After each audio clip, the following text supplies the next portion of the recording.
morning, good Buenos evening días to everybody y over buenas the world. tardes a I'm todos los José que Macharé, están en chair otro of país. Soy the José Macharé, Committee on presidente Disaster del Risk Management Comité of de the Gestión de World Riesgos de Federation of Desastres Engineering de la Organization. Federación Mundial de Organizaciones de Ingeniería. Despite huge efforts during the last 30 years, En los últimos 30 años hemos hecho muchos esfuerzos, pero aún así vemos que los desastres continúan y cada año se producen muchos daños y pérdidas económicas que representan decenas de millones de dólares. Hay decenas de miles de vidas que se pierden cada año a causa de los desastres y también tenemos que recordar a las personas desplazadas, las personas con habilidades especiales que también sufren daños, así como el ambiente. El ambiente, la infraestructura es dañada y destruida todos los años. Finalmente, el ambiente natural también sufre, el medio ambiente, el ambiente natural, el legado cultural también es afectado. Y como resultado de esto ha sucedido como resultado del desarrollo de las sociedades. En nuestro comité de gestión de riesgos de desastres nos concentramos en contribuir con los logros de los objetivos de desarrollo sostenible. En nuestro caso, el principal objetivo es el número 11 sobre ciudades y comunidades sostenibles. Brevemente quisiera decirles que el Comité de Gestión de Riesgos de Desastres está compuesto por 30 miembros de los 5 continentes y estos están agrupados en 5 grupos de trabajo. Hemos desarrollado a través de los años un programa de paneles de discusión y webinars y también cursos cortos, así como publicaciones. Hoy día tenemos un tema muy importante que va a ser presentado por el doctor Kit Miyamoto, que es un experto mundial en este tema, y también vamos a tener un panel de discusión con un par de especialistas en este tema para presentar a nuestros invitados. Y bueno, me gustaría decir que el webinar de hoy ha sido organizado específicamente por el Grupo de Trabajo sobre Construcción de Capacidades de la CDRM, del CDRM. Para la conducción de la reunión, voy a darle el micrófono a la doctora Diana Iris Novelli. Ella es miembro de nuestro comité, es una ingeniera civil y también tiene un doctorado en filosofía por el University College of London. Ella también trabaja como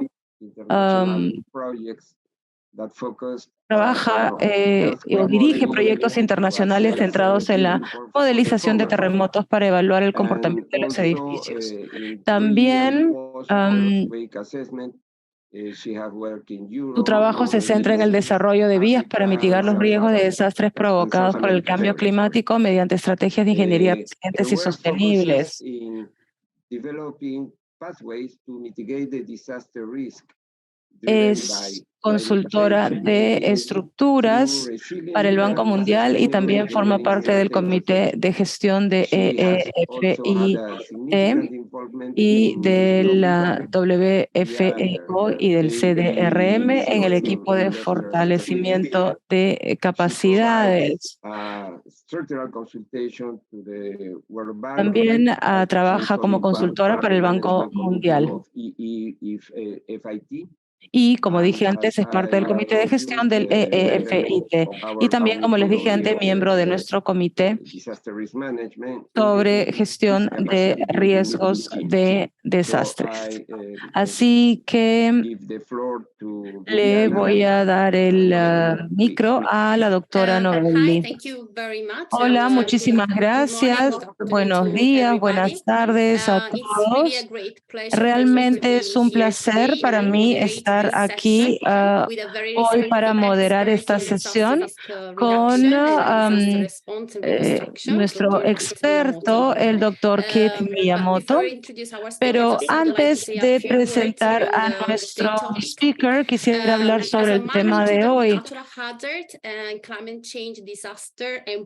En cuanto a hay muchas crisis humanitarias que están convirtiéndose cada vez más prevalentes en el mundo. Esto impacta la vida de miles de millones de personas y presenta muchos desafíos para la ingeniería. Entonces, tenemos la oportunidad de realizar acciones para reducir los daños y salvar vidas, así como para restaurar las comunidades. Estas acciones tienen que ser deliberadas, tienen que ser oportunas y tienen que ser fáciles de utilizar y de adaptar a las estructuras existentes en las comunidades afectadas por la guerra, en donde se han violado derechos humanos y donde se pueden percibir consecuencias a largo plazo. Entonces, es esencial que los ingenieros entiendan no solamente cómo utilizar las estrategias de recuperación, sino también cómo pueden contribuir para el desarrollo sostenible de una comunidad. Nuestro speaker principal va a identificar las reglas de la ingeniería en los ambientes en donde hay conflictos. Nuestro speaker, el doctor Keith Miyamoto, es un experto que tiene muchos años, tiene 25 oficinas en 4 continentes, con un propósito, que es hacer del mundo un lugar mejor y más seguro. Su misión y cultura se centran en la solidez que impulsan el crecimiento de la empresa y atraen miembros de su equipo apasionados y centrados en el trabajo en equipo. El doctor Miyamoto es un experto mundial en ingeniería de resiliencia ante los desastres. Y él es licenciado por el Instituto Tecnológico de Tokio y por la Universidad Estatal de California, donde ha sido reconocido como alumno distinguido. Ha ganado también el premio Mejor Proyecto Global del Engineering News Record en 3 ocasiones consecutivas. E importantes medios de comunicación como ABC, CNN, LA Times, el New York Times y la revista Rolling Stone han publicado su perfil. El doctor Miyamoto tiene muchas actividades recientes en Ucrania y en Ucrania y en Afganistán. Él va a hablar sobre ingeniería para la humanidad, casos en Afganistán y Ucrania. Por favor, recuerden que esta presentación va a ser grabada. Ok.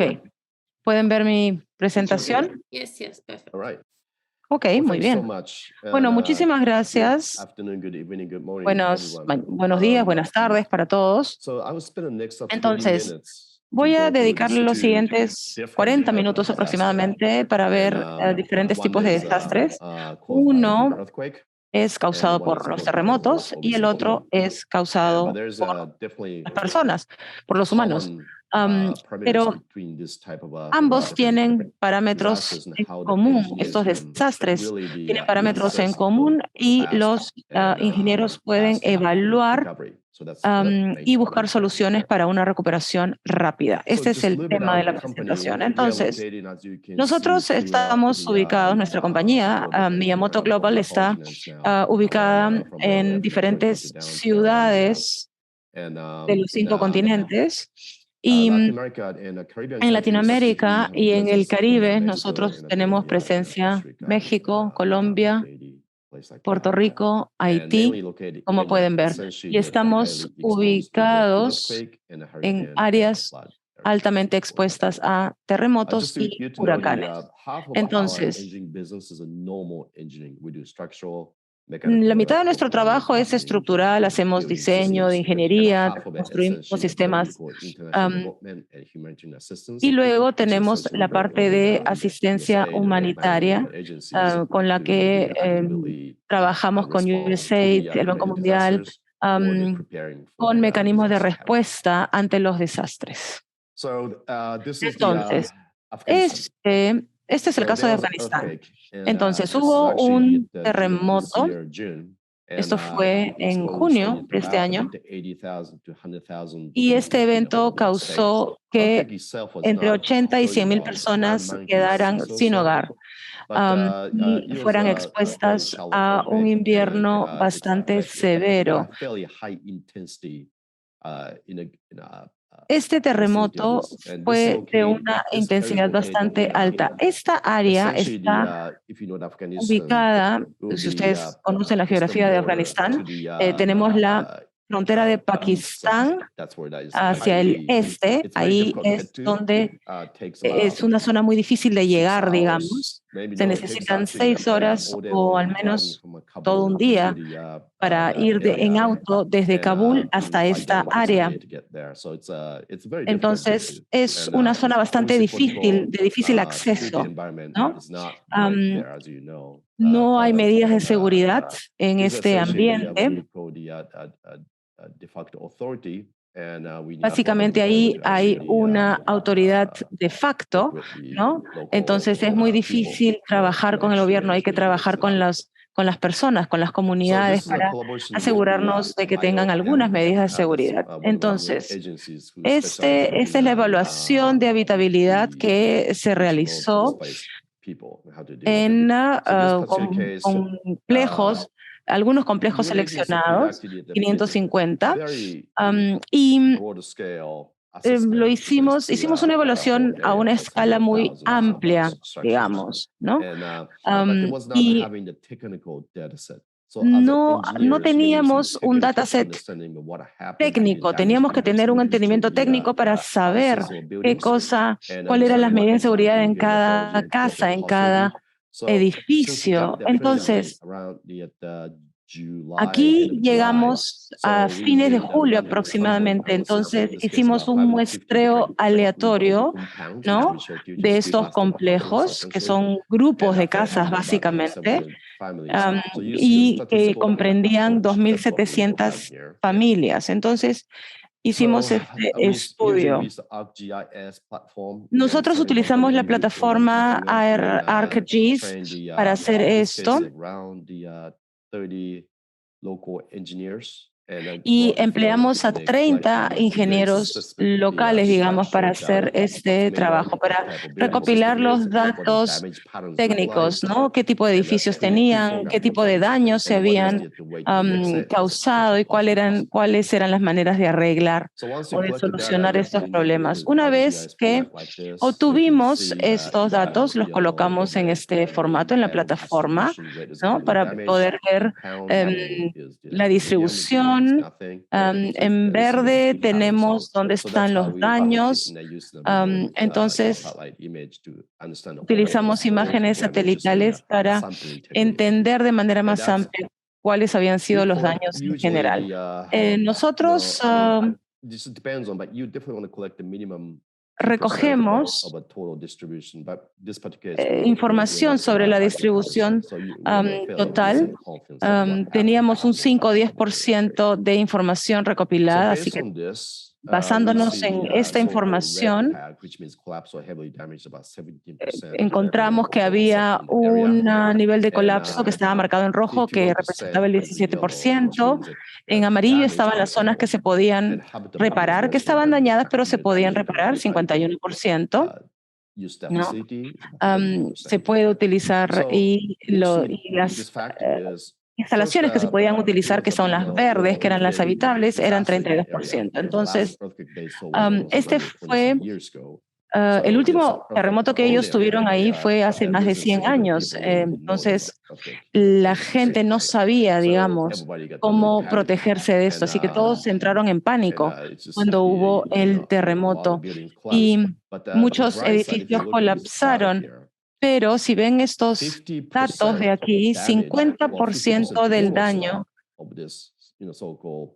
de los edificios dañados se podían reparar rápidamente y calculamos que más o menos en 4 semanas o menos podíamos reparar estas casas dañadas. Esto quiere decir que si nos concentramos en estas áreas o en estas zonas amarillas o en estas casas amarillas, 80% de todos los edificios podían ser ocupables y esto se pudo hacer antes de este invierno que ya empezó. Entonces la velocidad es clave. Y otra parte importante de esto es una parte muy crítica, ¿no? Tratar de utilizar el material disponible a nivel local, ¿no? Respetar la arquitectura local y la mano de obra local también, y tener fondos disponibles, ¿no? Esto realmente es crítico para reparar, digamos, este desastre, ¿no?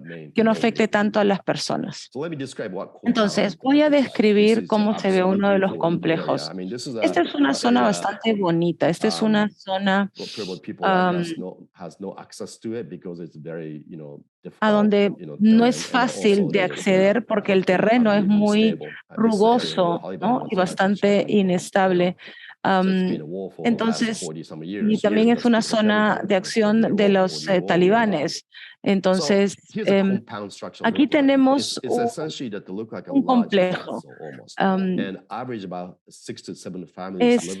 Aquí aproximadamente 6 o 7 familias pueden ocupar, digamos, estos espacios y utilizamos la arcilla, que es el material disponible en la zona.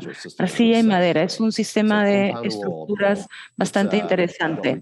Entonces, este tipo de pared, digamos, del complejo se llama paksha. Y es una estructura bastante sólida. Esta pared mide 5 metros de alto. Es una estructura gigantesca. No hemos visto que haya colapsos en este tipo de paredes. Entonces es una zona, es una pared muy sólida para esta zona. Es sorprendente. Esto no hay refuerzo, simplemente es el buen trabajo que se ha realizado. Y luego tenemos también las estructuras de ladrillos de arcilla, como los que ven aquí. Esta es arcilla local, digamos, que ha sido recogida en la zona. Este tipo de construcción se llama construcción vernácula. ¿Por qué funciona? Básicamente la arcilla, si lo comparamos con el hormigón de cemento, ¿no? En el hormigón de cemento tenemos grava, tenemos arenas, cemento, que es lo que da la coherencia, digamos, la cohesión entre estos elementos. Entonces, si la arcilla y la combinación de agua y los agregados se unen, esto crea una composición de agregados bastante homogénea y marca una diferencia realmente con el concreto. Pero hay que entender qué tipo de arcillas tenemos disponibles. Entonces, trabajamos con algunos expertos franceses que han seguido un enfoque diferente, hacer una prueba que se llama una prueba de cohesión, la prueba del cigarro, ¿no? Que consta en mezclar una pieza bastante grande de arcilla para ver si es estable, ¿no? Para ver si es que se logra esta cohesión, ¿no? Y se observaron 20 centímetros de cohesión sin ninguna falla, digamos, sin ninguna fractura. Y tienen una arcilla muy buena, una de las mejores a nivel global, digamos, que es la arcilla que se usa para la construcción. Y luego la composición de los granos, aquí tienen una idea de cómo se ven. Son componentes bastante suaves, digamos, que se pueden fundir, que se pueden unir de mejor manera. Entonces, el sistema es bastante simple, ¿no? El estilo vernácula de viviendas es único, digamos, ¿no? Es una construcción bastante tradicional. Hay una barra de madera que conecta estos dos elementos y esta es una estructura bastante flexible. Y tenemos este sistema de oscilación, ¿no? Que es el mismo estilo de construcción que se utiliza en las mezquitas. Entonces, tenemos bloques de capas de arcilla, ¿no? Que hacen que haya mucha interacción. Es una estructura bastante simple, pero bastante sólida, ¿no? Estos diferentes componentes o capas, digamos, o bloques hacen que la estructura sea bastante sólida. Entonces, ¿cómo se ve cada uno de estos sistemas? Aquí podemos ver la parte inferior, que es los cimientos, digamos. En la arcilla, si está expuesta al agua, se diluye, digamos. Entonces, como pueden ver aquí, tenemos que construir las paredes de cierta manera, ¿no? Tenemos la arcilla con una mezcla también de arcilla con otros elementos que hacen que se drene, digamos, la pared de manera más rápida. La nivelación o el recubrimiento también es importante, ¿no? Esto es también una parte crítica de la construcción. Y el recubrimiento del piso, del suelo, también es importante. Una de las fallas que vimos aquí es que a través de los años la gente ha construido usando arcilla, ¿no? Colocando arcilla encima. Este es un área bastante fría, entonces lo hacían por motivos para calentarse, digamos. Entonces, el invierno es muy crudo. Entonces, ponen capas y capas de arcilla y algunas veces hay capas de 2 metros, realmente techos bastante pesados. Y en algunos casos vemos, en este caso en particular, digamos, no hay ningún soporte, por eso es que se causan esos colapsos. Estas son algunas de las cosas que vimos. Y son estructuras muy flexibles. Tenemos estas grietas aquí, pero son grietas bastante, digamos, estables, como esta, ¿no? Y esto se puede arreglar rápidamente. Luego hay condiciones como las que pueden ver aquí, interacción entre los elementos del complejo. Entonces, una cosa que notamos es que los materiales básicos que tienen son buenos, tienen buena arcilla. Y si se usa correctamente, este material se puede desempeñar muy bien, porque hemos visto algunas estructuras que se han desempeñado muy bien. Obviamente, este tipo de arquitectura se ha hecho así por miles de años, ¿no? La gente ha vivido así por miles de años y han soportado terremotos por miles de años. Entonces, esta construcción está bien. Si se utiliza una buena técnica, Esta sería una estructura bastante sólida, bastante resistente. No hay necesidad de aplicarle cemento, no hay necesidad de aplicarle otros materiales como barras de refuerzo. Hay que asegurar simplemente que hayan mejores prácticas aplicadas aquí.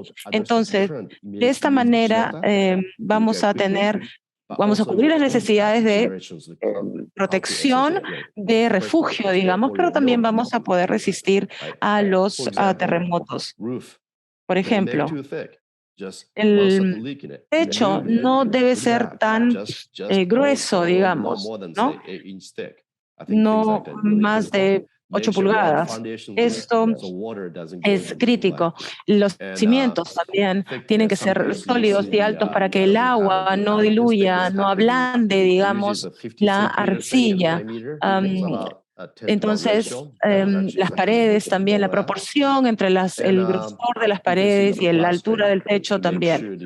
Y luego también asegurarse de que las paredes estén muy bien recubiertas para que no se diluya el yeso o el emplasto que se le haga a la yesería a las paredes es muy importante.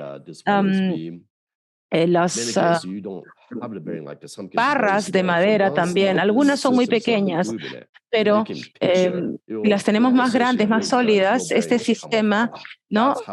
Se va a mover, pero no se va a caer la barra, porque eso es lo que causa muchas muertes, ¿no? Cuando las barras se caen, digamos. Entonces, hay que tener estructuras muy sólidas también en este sentido.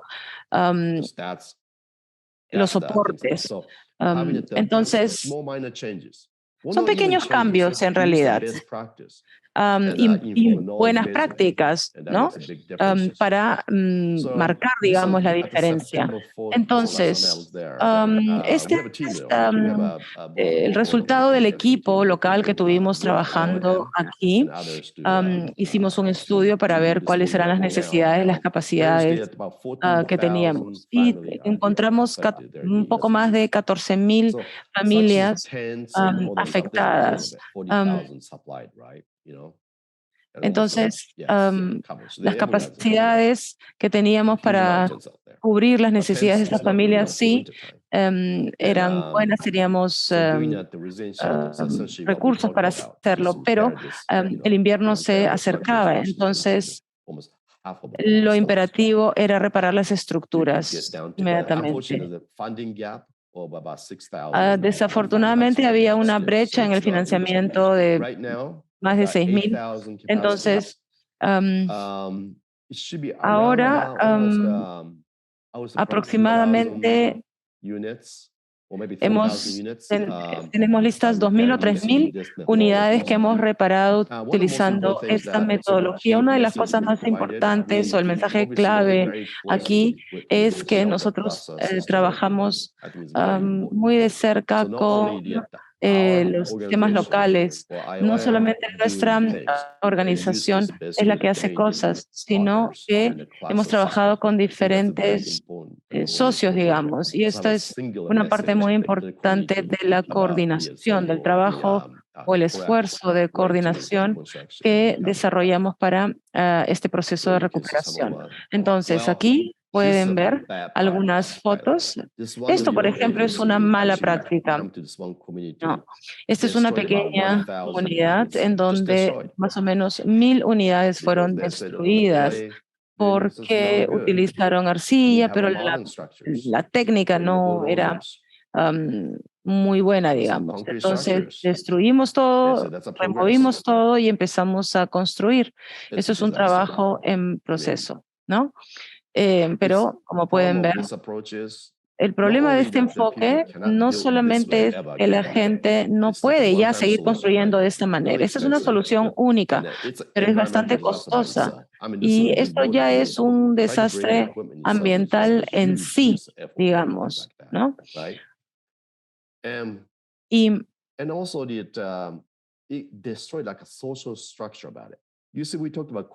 Normalmente hablamos de un sistema de paredes de complejo y la gente que vive en ese complejo con paredes muy altas, es como una residencia privada. Así es la estructura social. Este es un país musulmán, recuerden. Así es como la cultura se ha desarrollado por más de 4.000 y 5.000 años. Entonces, tienen su mundo dentro del complejo. Pero aquí tenemos estas pequeñas cajas de concreto que son un crimen realmente, ¿no? Y esto es lo que ha causado tantos desastres. Pero eso es solo una pequeña parte de esto. Muchas agencias de las Naciones Unidas están haciendo su trabajo y están siguiendo un buen enfoque. Aquí esta es una representación de uno de los 15 complejos más o menos que se están construyendo aquí. Y con esto queremos demostrar lo que es el uso de las buenas prácticas, ¿no? Hemos elegido 15 compuestos o complejos y lo que hicimos fue primero estimar, calcular el costo. ¿Cuál sería el costo de eso? $10,000 en promedio, ¿no? Porque todos los complejos tienen más o menos 2.000, 3.000 cuadrados. Y nosotros damos el dinero a los propietarios de las casas y ellos seleccionan o eligen a los albañiles, que normalmente son miembros de su familia, y nosotros los capacitamos, les damos capacitación. Estos son miembros de alguna familia que están trabajando, son entrenados por nosotros, ¿no? Pero la construcción, digamos, es administrada por la familia, ¿no? Los propietarios de esta casa. Entonces, el dinero que se les da a las familias, ellos tratan de usarlo de la manera más inteligente posible. Entonces, ellos contratan a sus parientes, a sus amigos, básicamente, para que hagan ese trabajo, ¿no? Ellos dan la capacidad, digamos, y al final, la construcción, bueno, casi al final, se ve esta estructura, ¿no? Es una pared bastante gruesa y bastante estable, como pueden ver aquí. Y es un compartimiento bastante pequeño, ¿no? Mientras haya buenos soportes de las paredes, esas paredes se pueden mover, pero no va a haber ningún problema. Mientras que el techo también esté muy bien armado con estos tablones, digamos, es algo que va a evitar, digamos, que se causen desastres. Y así es como se ve, es bastante sorprendente. Y esto es algo que no hemos inventado, digamos, ¿no? Simplemente hemos usado las mejores prácticas que ya existen, que ya la gente está poniendo en práctica, ¿no? Hay muchas gentes que dicen, yo sé exactamente cómo construir. Que la gente lo haga de esa manera o no lo haga de esa manera es otro discurso, ¿no? Entonces, aquí la gente tiene este conocimiento, ¿no? Y lo usan aquí. Así que esto sí ha tenido un impacto muy fuerte, positivo en este pueblo, en esta aldea, digamos. La recuperación tiene que ser rápida, esto es crítico, ¿no? El dinero también es importante porque la gente tiene que sobrevivir de alguna manera y se le tiene que pagar por el trabajo que hacen. Y esta construcción va a servir y va a durar también para generaciones futuras. Entonces, nosotros hemos recibido financiamiento de diferentes agencias de las Naciones Unidas y nuestros contratistas e ingenieros han sido ingenieros locales de Afganistán. Y este año que viene vamos a seguir reparando algunas casas ahí. Ahora pasamos al caso de Ucrania. He pasado también 3 meses aproximadamente en Ucrania y es una situación muy diferente. Estas no son causas naturales, obviamente, estas son desastres causados por la guerra, y hay cosas bastante brutales que se ven en esta situación. En Kiev y en otras ciudades de Ucrania, bueno, en Kiev, que es el área, que era el área ocupada, digamos, ¿no? Que fue liberada hace un par de meses, hay muchos daños que han sido causados, ¿no? Más de 150.000 viviendas han sido dañadas, y esto es solamente en esta área. Hay otras zonas, un poco más allá de Kiev, en donde hay otro gran número de casas que ha sido dañado. Se calcula que el daño en viviendas es de casi $70.000 millones, ¿no? Instalaciones de educación, de salud también han sido dañadas, y todas estas instalaciones, como universidades, colegios, han sido afectados. Estas cifras son de junio del 2021, pero seguramente ahora son mucho más altas. Entonces, aquí podemos ubicarnos en dónde está Ucrania. Y Kiev, no sé si lo pueden ver aquí, está por aquí, en esta zona. En esta área naranja es el área afectada, digamos, o el área afectada por la guerra. Aquí hemos pasado mucho tiempo en esta zona aquí del norte, y también aquí en esta zona de aquí. Nuestro equipo también está viniendo aquí a esta zona sur a trabajar también. Si uno ve Kiev, no reconoce o no se da cuenta que hay una guerra, ¿no? Hay estatuas, hay esculturas, hay catedrales, hay cafés, negocios, parece una ciudad europea, como cualquier otra ciudad europea, pero de vez en cuando uno escucha una sirena y tiene que correr a un sótano, ¿no? En septiembre, Kiev estuvo como que aislada, dejada de un lado, ¿no? Pero a partir de la primera semana de octubre empezaron los ataques, al menos 100 veces por día, digamos. Esto ha destruido la estructura, algunas veces han caído misiles en los departamentos, y de repente en la mañana uno se despertaba y se escuchaba un ruido fuerte y pensaba que era una explosión de gas, pero era realmente un misil que había explotado en un edificio de departamentos. Entonces, uno camina por ahí y es increíble. La gente sigue su vida, sin embargo, la gente sigue su vida. No importa cuántos ataques hayan, ellos están decididos a quedarse, a ser libres, y no tienen otro lugar a donde ir tampoco. Entonces, siguen su vida. Los restaurantes, los negocios, las tiendas están abiertas, ¿no? La gente es bastante sorprendente realmente. Y pueden ver escenas como esta, ¿no? Pueden pasar delante de un edificio con un hueco negro en el centro, pero pueden ver a la gente caminando yendo a su trabajo. Y lo que ha causado esto simplemente son los tanques, ¿no? Misiles lanzados desde tanques. Por alguna razón, los rusos decidieron targetear o bombardear de frente a estos edificios, por alguna razón que nadie entiende. Entonces vemos escenas como esta, ¿no? Pero la gente tiene que vivir. Y la gente vive en esos apartamentos. En algunos casos hay departamentos que están en condiciones muy peligrosas, pero la gente tiene que vivir ahí a pesar de los problemas de seguridad. Esta es una escuela típica que se ve ahí. Son edificios de 2, 3 pisos, ¿no? Y están destruidas como esta. Acá pueden ver también una explosión, ¿no? Los efectos de una explosión, mejor dicho. En este caso, las ventanas, que son un componente arquitectónico, han sido afectadas, ¿no?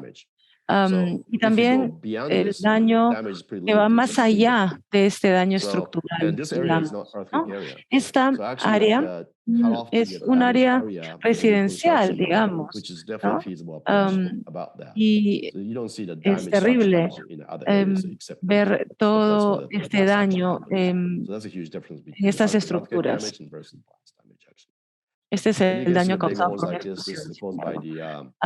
Aquí, esto ha sido causado por una bomba que ha tenido un impacto muy grande y podemos ver otros efectos como este, por ejemplo. Hay cráteres por todos lados. Las instalaciones industriales han sido las más afectadas porque han sido las más bombardeadas. Podemos ver instalaciones como estas completamente destrozadas. También los centros comerciales grandes. No sé por qué han bombardeado esos sitios, centros comerciales, colegios, edificios de departamentos. Estos han sido los objetivos de las bombas. Y podemos ver daños como este también, que son fáciles de reparar, digamos, ¿no? Porque esto ha sido causado por la presión externa de las bombas, de la explosión de la bomba, digamos, en la calle. Y el daño se limita a las ventanas, a los acabados, digamos. Entonces no hay un daño estructural. Mucho de este daño se puede reparar rápidamente y en este caso. Entonces ahora estamos trabajando en un programa con las Naciones Unidas para reparar estos edificios. Este daño personal, digamos, a la estructura personal, se puede reparar rápidamente para que las personas que aún viven ahí puedan vivir de manera más segura. Yo creo que esto es una manera rápida de hacer que la gente regrese a su casa, a vivir a su casa.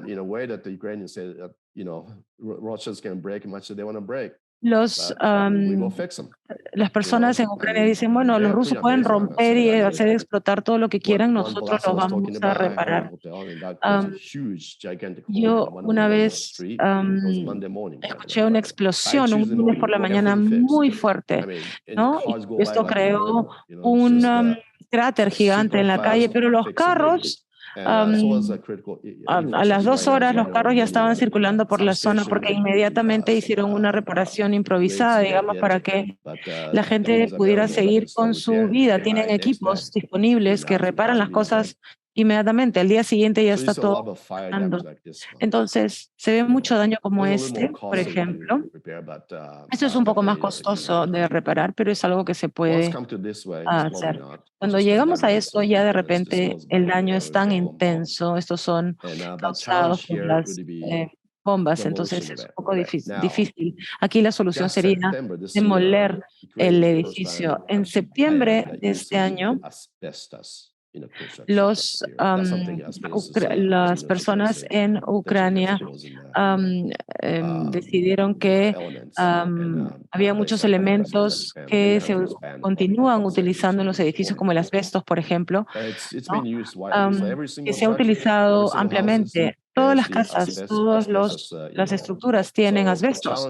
Entonces, el desafío de la demolición de esto es que va a ser una demolición bastante tóxica, ¿no? Porque hay un material bastante peligroso, digamos. Entonces, se puede,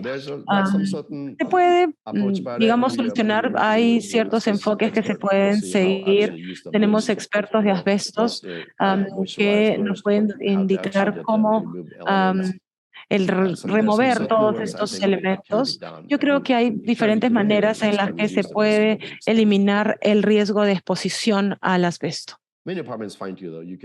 Y bueno, aquí podemos ver algunos edificios que han sido reparados. La gente vive en contenedores, por otro lado, ¿no? En muchos casos estos contenedores son donados por países como Holanda, por ejemplo, ¿no? Pero la gente no puede vivir para siempre en un contenedor.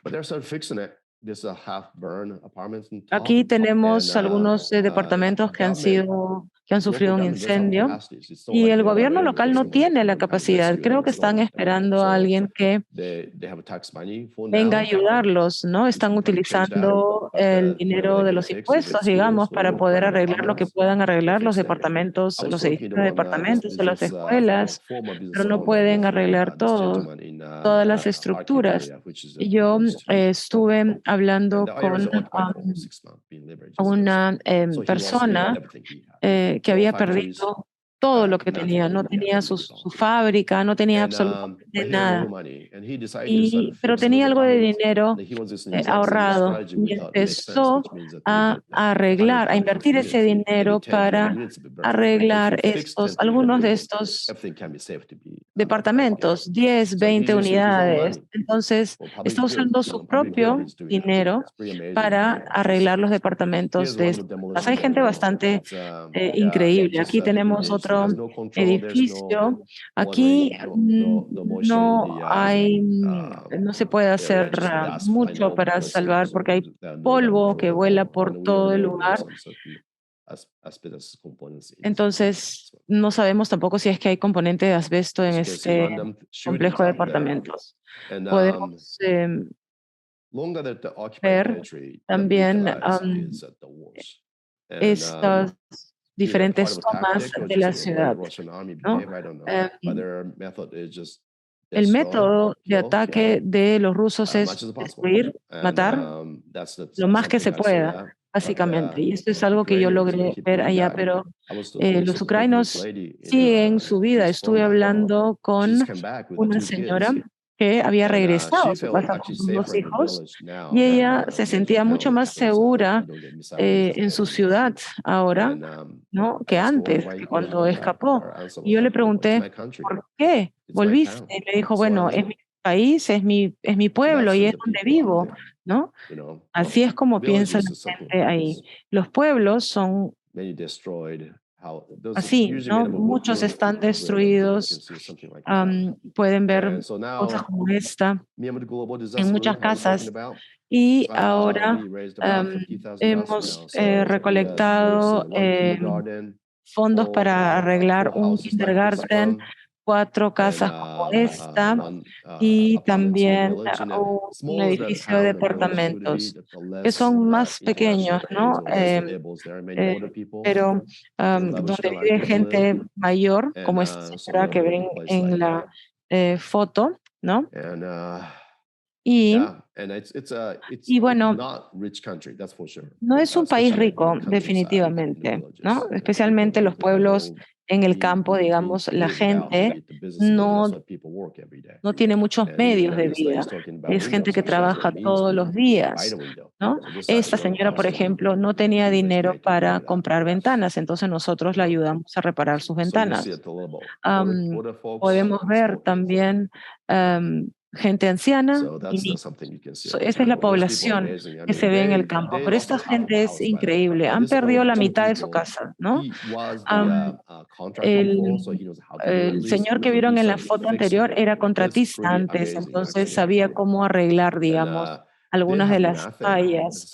Y no tienen absolutamente nada. Aquí está nuestra directora del Global Disaster Relief y la invitaron a comer, a pesar de que no tenían nada, pero aún así nos regalaron un pote de mermelada o una bolsa llena de manzanas. Son gente que no tiene nada, pero tienen para compartir. Entonces, yo creo que estas casas de campo necesitan la ayuda, no hay duda al respecto. Ellos son los que necesitan la ayuda. Tienen suerte de que el esposo haya sido un contratista antes, entonces puede hacer el trabajo él, ¿no? Esta señora tiene 80 años, ¿cierto? Y son muchas las personas que necesitan ayuda. Este es nuestro country manager, Pablo, que es una gran persona. Y él estaba en Alemania. Y estaba ahí con su esposa y con su hijo. Y bueno, regresó para trabajar en este esfuerzo de construcción. Y yo le preguntaba a Pablo cuando estábamos trabajando si quería volver a ver a su esposa, a su hijo. Y él decía, no, tenemos que estar aquí porque tenemos que trabajar, ¿no? Nosotros estamos comprometidos. Los ucranianos están comprometidos con su país. Están aquí para quedarse. Su compromiso con su país es increíble y realmente a mí me sorprende gente como esta, ¿no? Entonces, a lo largo de los años hemos visto muchos desastres, especialmente causados por desastres naturales, digamos, pero en estas zonas de guerra uno se da cuenta de la ayuda, de la cantidad de ayuda que necesitan estas personas. Ucrania no es uno de los países más pobres, pero la cantidad de daño, la cantidad de destrucción que se ha causado, que ha caído sobre estas casas, sobre estas residencias es increíble. No hay manera de que este país solo pueda hacer este trabajo por sí mismos, ¿no? Necesita ayuda. Si ustedes van a la página web del Miyamoto Global Disaster Relief, ahí van a ver cómo pueden ayudar. Se necesita simplemente para reparar una casa afectada por la guerra $1,000 o menos por familia. Bueno, eso es todo por mi parte. Muchísimas gracias. Gracias, Kit. Ha sido una presentación bastante emotiva, ha sido increíble escuchar sobre toda tu experiencia y ahora vamos a abrir el panel de discusión, pero quisiera presentar a nuestros panelistas. Tenemos al doctor Miguel Estrada, es ingeniero civil por la Universidad Nacional de Ingeniería, máster en ciencias y PhD en ingeniería civil por la Universidad de Tokio y tiene un postdoctorado en la Universidad de Chiba, Japón. Ha sido ministro de Vivienda, Construcción y Saneamiento, presidente ejecutivo del CENCICO, director general del CISMIT, miembro del directorio de CEDAPAL y del FONAFE, así también como ha tenido importantes cargos en la UNIFIC. Es docente de la maestría en transportes en gestión de riesgo de desastres en la Escuela de Posgrado de la Universidad Nacional de Ingeniería y en las escuelas de pregrado de Ingeniería Civil de la UNI y de la Universidad Ricardo Palma. Es investigador principal del CISMIT, investigador registrado en el RENACIT, presidente de la Asociación Peruana de Ex Becarios de JICA Perú, recibió la orden de Ingeniería del Colegio de Ingenieros del Perú y reconocido por la JICA. La doctora Yolanda Alberto es doctora en Ingeniería Civil, interesada en dinámica de suelos, riesgo y resiliencia de redes de infraestructura crítica. Es profesora asistente del Departamento de Ingeniería Civil de la Universidad de Chile, investigadora del Centro para la Gestión Integrada del Riesgo de Desastres y directora del proyecto Riesgo de Pérdidas en Redes de Agua Potable del Centro Avanzado para Tecnologías del Agua. Es doctora en Ingeniería Civil de la Universidad de Tokio, maestra en Ingeniería de la máster en Ingeniería de la Universidad de California, Berkeley, e Ingeniería Civil por parte de la Universidad Nacional Autónoma de México. También me gustaría agradecer a todos los participantes. Tenemos participantes del Reino Unido, de China, Taiwán, Costa Rica, Brasil, Nicaragua, Perú. Espero que no me haya olvidado de nadie. Tenemos personas de todas partes. Es muy emocionante ver tantos participantes. Bueno. No sé si es que hay alguna pregunta antes de empezar con el panel. Gracias por la presentación. Viviana, me gustaría agradecer al doctor Miyamoto porque ha hecho una presentación muy interesante. Ha sido muy emocionante ver el trabajo que Miyamoto está haciendo en el mundo y ha sido muy interesante ver los diferentes puntos de vista, no solamente la parte técnica, que es algo importante cuando pensamos en la estructura, en la infraestructura, sino también el aspecto de la sociedad. Algo que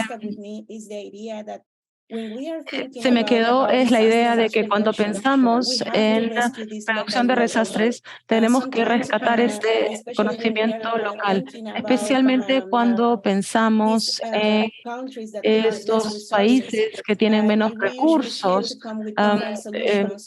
Proponemos diferentes soluciones o soluciones que tal vez ellos no puedan aplicar, ¿no? Entonces, esto es algo difícil para construir la resiliencia, porque si ellos realmente quieren continuar con estas soluciones, no van a poder hacerlo con sus propios recursos, con su conocimiento local.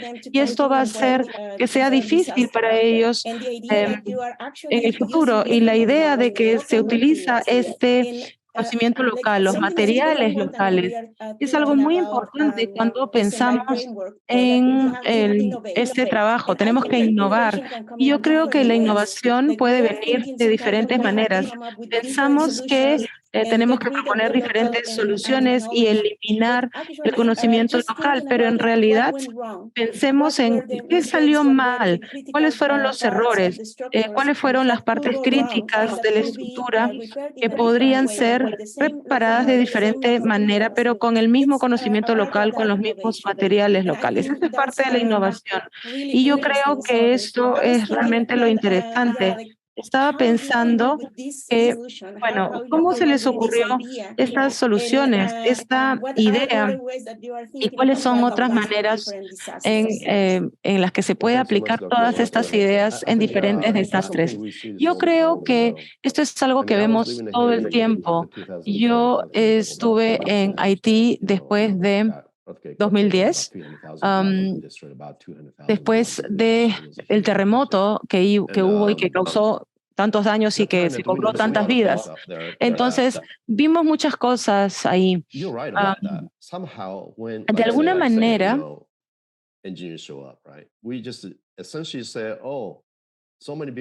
manera, decimos, ok, han colapsado muchos edificios, ¿no? Vamos a hacer algo nuevo, algo completamente diferente. Yo recuerdo que el presidente Clinton hizo toda una exposición, una presentación sobre todo lo que iba a ser las estructuras que se iban a construir después del terremoto, ¿no? Con diferentes materiales, con diferentes ideas. Nada de eso era posible construirlo en ese país, estas estructuras de burbuja, digamos, ¿no? Se podrían utilizar en otros países, pero no ahí. Era como una falta de respeto. No había respeto por los haitianos, por su manera de vivir o de construir. Uno ve las estructuras que se construyen en la selva, digamos, son estructuras increíbles. Entonces, tienen estructuras de palos, digamos, ¿no? Que tienen estos palos, madera, estos soportes, digamos, ¿no? Que sirven de soporte al techo. Y las conexiones se ven así, ¿no? Son construcciones de esta manera. Entonces, si algo empieza a temblar, esta estructura se mantiene por un periodo bastante largo. Pero cuando hay un terremoto, se mueve todo cambia digamos, de posición, se mueve de su posición, pero esta estructura no colapsa, digamos, en la cabeza de las personas. Porque por una cuestión de cómo han construido. Cuando viene un huracán, también el techo que está hecho con paja, con hojas, desaparece obviamente, pero la estructura permanece igual, ¿no? Entonces, las estructuras que tienen ahí son muy resilientes. Nosotros cambiamos, cuando trabajamos con los locales, hemos cambiado solamente digamos, colocar estos soportes de manera horizontal en la parte interior de la pared, ¿no? Esa es la única cosa que hemos cambiado en la estructura cuando trabajamos con ellos. Yo creo que hay que tener un enfoque cultural, local, ¿no? No solamente es proponer una solución estructural, sino también una solución social, cultural. Yo creo que de esta manera la gente lo va a entender mejor y va a tener un efecto mucho más sostenible. Thank you very much. Yes. Muchas gracias. Sí. Doctor Estrada, yes, exactly. Yes, please can you. Doctor Estrada, ¿tiene alguna pregunta? Sí, muy buenos días. Voy a hacerlo en español para hacerlo un poquito más rápido. Bueno, primero agradecer al profesor, al doctor Miyamoto, por esta excelente presentación y sobre todo que nos da la oportunidad de conocer experiencias, no solamente debido a desastres de origen natural, sino también desastres de tipo antrópico. Doctor Miyamoto, acá en Perú tenemos 3 regiones bien diferenciadas. La costa y realmente en toda Latinoamérica, ¿no? La costa que más o menos, obviamente bordea todo el Océano Pacífico. Luego tenemos, por el proceso de subducción entre las placas, tenemos una cordillera muy importante en Perú, donde también hay actividad sísmica, y pasando la cordillera tenemos la zona de la selva, donde también hay procesos de sismo. Lo que he visto y que quiero resaltar de su presentación son 3 cosas. Primero, el respeto a la cultura local. Eso me parece muy importante en el sentido de hacer una reconstrucción conociendo cuáles son las características culturales de esos sistemas de edificación. Paso número 1. Número 2, otro aspecto que resalto mucho de esta presentación es el tiempo. El tiempo de respuesta para la reconstrucción es fundamental. Obviamente tenemos los procesos climáticos que pueden llegar, ¿no? O mucho calor o mucho frío, entonces tenemos como autoridades, tenemos pues la obligación de darle cobijo a las personas que han sido afectadas por cualquier evento natural que esté así, ¿no? No solamente sismo, sino también cualquier otro elemento. Y algo muy importante es la parte tecnológica. Había mencionado algo que me gustó mucho, que es reconstruir, pero reconstruir mejor. O sea, no llevar a los procesos, y también ya la doctora Alberto había mencionado, ¿no?, que usar tecnologías para que el proceso de reconstrucción nos lleve a tener edificaciones mucho más seguras. Pero algo complejo, doctor Miyamoto, es la parte económica. Definitivamente allí tenemos, y usted también lo ha mencionado, ¿no?, acerca de la parte económica. Entonces, eso me lleva a pensar de que los estados, los gobiernos deberían tener unos fondos de contingencia económicos bastante importantes para afrontar estos procesos de reconstrucción. Le comento, acá en Perú tenemos 70 o 75% de construcción informal. Quiere decir que las mismas familias construyen sus edificaciones de la manera como pueden y como quieren a veces, ¿no? Porque tampoco no hay fiscalización de parte de las municipalidades, y me parece que ese es un problema también que tenemos casi en toda Latinoamérica y en casi todo el mundo. Entonces ahí tenemos una gran población expuesta, ya que vive en edificaciones altamente vulnerables. Entonces, por ejemplo, a mí me parece que el estudio que usted hace, muy interesante, acerca de evaluación de vulnerabilidades, no se puede tal vez de alguna manera sistematizar para encontrar estos grandes, digamos, áreas de vulnerabilidad, y con los procesos de reforzamiento, pues, mejorar la resiliencia de estas ciudades. Muy bien, eso por la parte de, digamos, del sismo. Ahora, por la parte del daño antrópico, eso es muy lamentable lo que hemos escuchado. una sociedad civil que no tiene absolutamente nada que ver con los procesos de enfrentamientos bélicos que sin embargo pues están afectadas, ¿no? Lo que sí me preocupó fue un poco los procesos de cómo reconstruir en aquellos lugares donde hay asbesto, ¿no? Nosotros sabemos que el asbesto cuando está en polvo pues es cancerígeno, entonces los procesos de demolición y reconstrucción me parecen allí que deberían hacerse con mucho cuidado y con mucha tecnología. Entonces, para redondear la intervención y terminar, la primera parte, doctor Miyamoto, y de hecho yo estudié en Japón, estudié en la Universidad de Tokio, luego estudié en la Universidad de Chiba, y tengo muy buenos amigos en el Instituto Tecnológico de Tokio, donde veo que usted también ha estudiado, así que tal vez usted sea mi senpai. Muy bien, entonces, en el primer aspecto era acerca de la parte económica, ¿no? Como alguna idea, sé que Miyamoto es más que todo tecnológico, ¿no? Pero tal vez alguna idea de toda la experiencia que ha tenido de cómo solventar estos procesos de reconstrucción desde el punto de vista económico.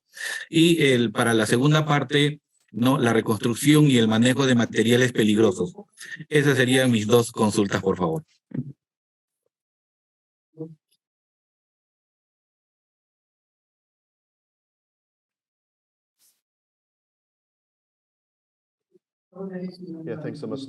Ok, muchísimas gracias, doctor Estrada.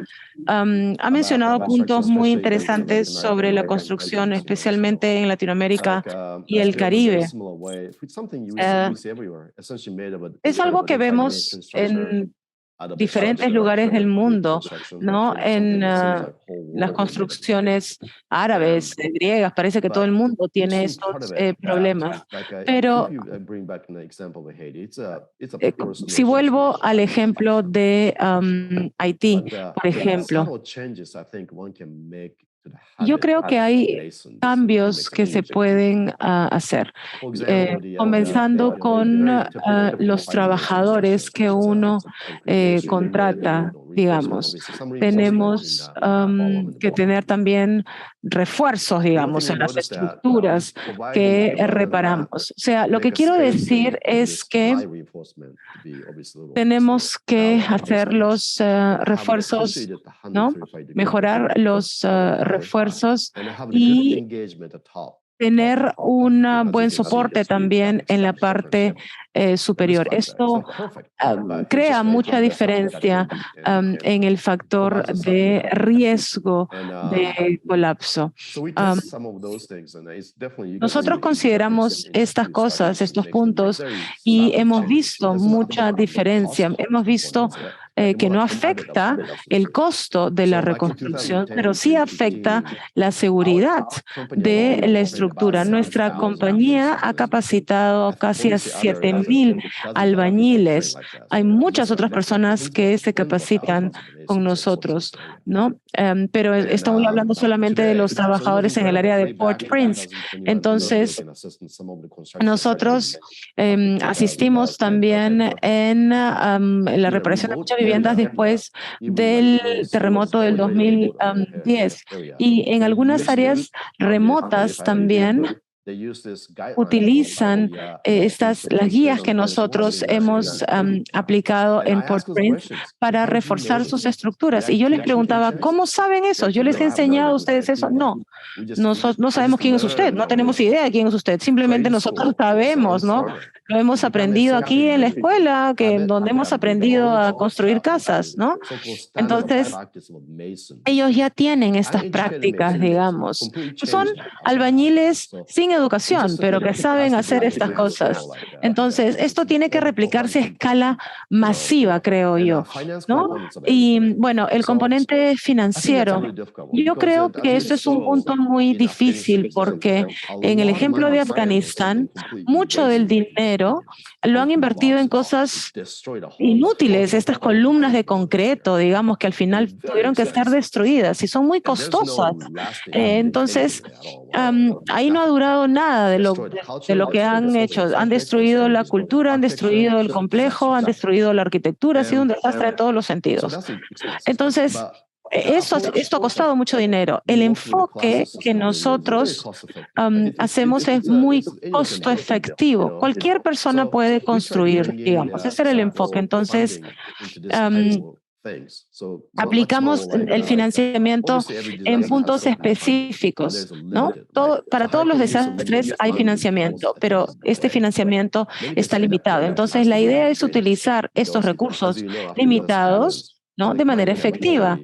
Construcción de capacidades, por ejemplo, ¿no? Nosotros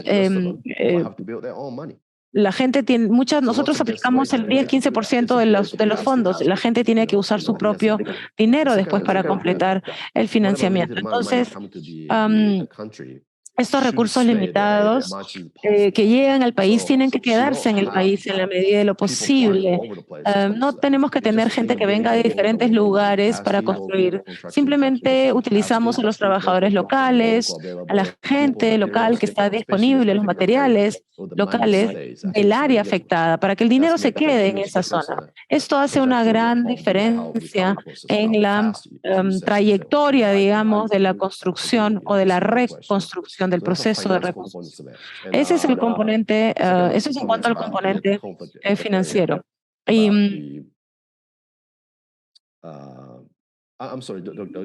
luego, el tercer elemento es el manejo de materiales peligrosos.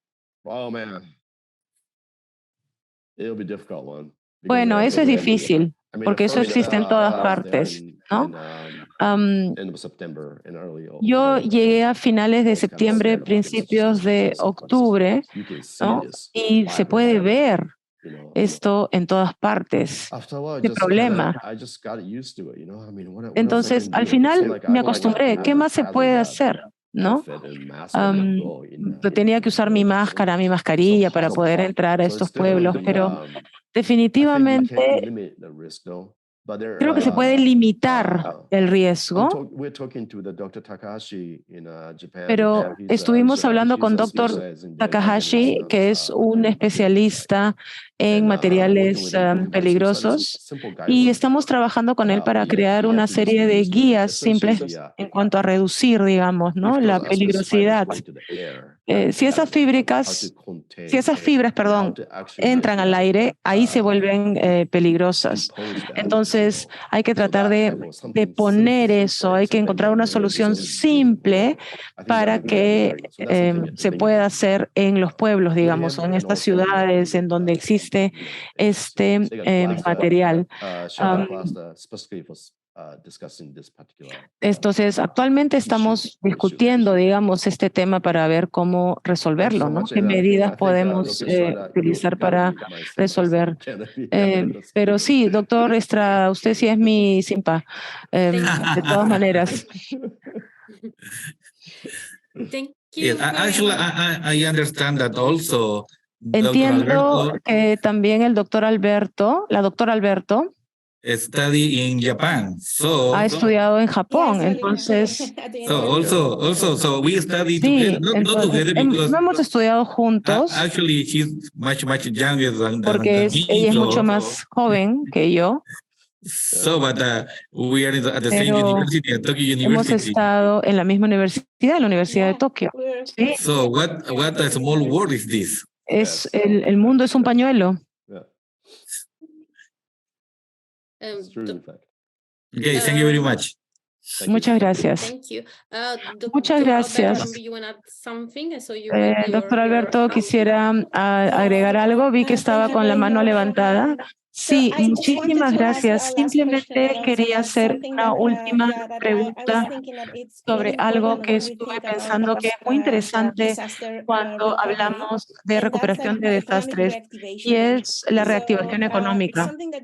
Entonces, algo que mencionó y que creo que es muy importante es que en lugar de traer personas, lo que usted dijo, ¿no? En vez de traer personas de afuera para que hagan el trabajo que pueden hacer los locales, yo creo que esto es algo que podríamos considerar una herramienta para que ellos puedan reactivar su vida y su trabajo. Entonces me preguntaba, ¿cuál es el balance o el equilibrio en donde podemos decir, ustedes háganse cargo de su propia recuperación o acepten nuestros recursos y nosotros los vamos a ayudar, y luego a partir de un cierto momento ustedes ya pueden empezar el equilibrio? Encontrar el equilibrio en esto es un poco difícil.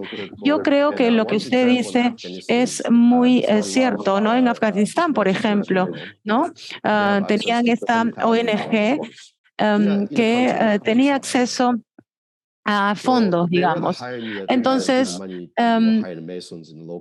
ellos alquilaron a los albañiles locales, ¿no? Eran voluntarios también, ¿no? Me pareció una cosa bonita para reconstruir las casas, pero a la vez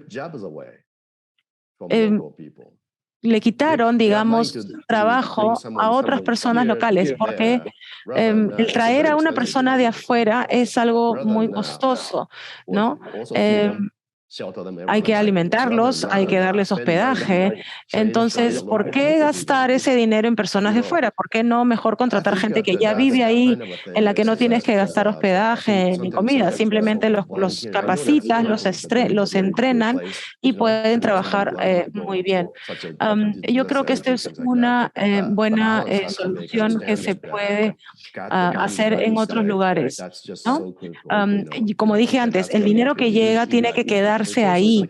Eso va a tener un impacto muy positivo en la sociedad, en la cultura, etcétera. Yo creo que los locales pueden ser muy útiles, ¿no? Hay muchos expertos también entre ellos.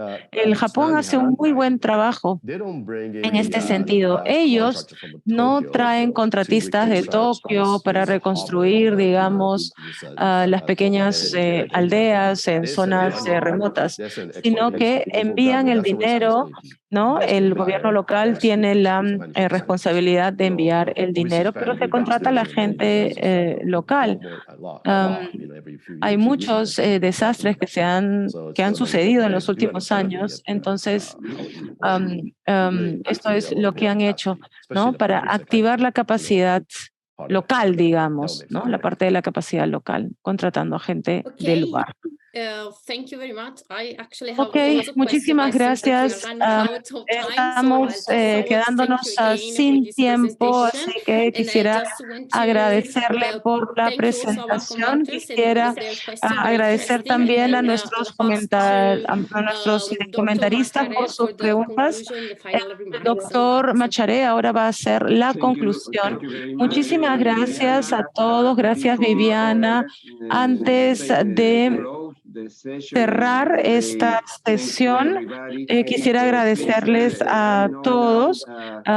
Yo sé, algunas personas tienen que salir de la sala, así que vamos a aprovechar para tomar una foto de grupo. Me gustaría que para la fotografía, por favor, tengan sus cámaras encendidas.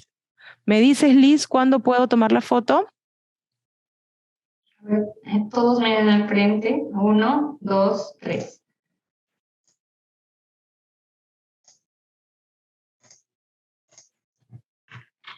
¿Es okay? One more. Una más. Ahí.